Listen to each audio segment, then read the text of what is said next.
గీతం యూనివర్సిటీ భూముల వ్యవహారంపై విశాఖ జిల్లా కలెక్టర్ కార్యాలయం ఎదుట వైఎస్సార్సీపీ నాయకులు ఆందోళన చేపట్టారు. పెద్ద సంఖ్యలో నాయకులు కలెక్టరేట్లోకి వెళ్లేందుకు ప్రయత్నించగా పోలీసులు అడ్డుకున్నారు.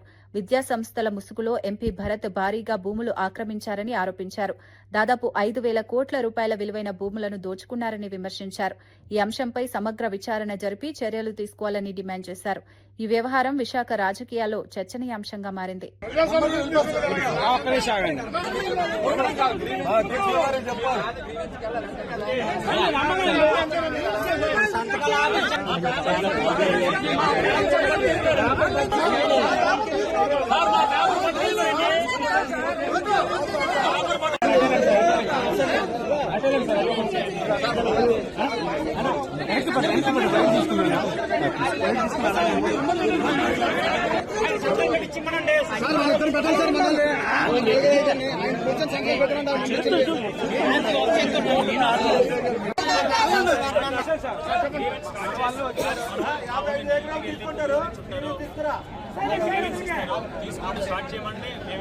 బయటికి వెళ్ళిపోతాం.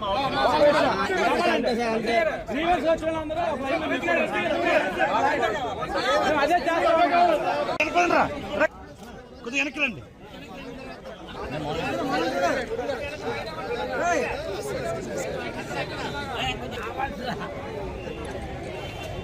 వెనక్కి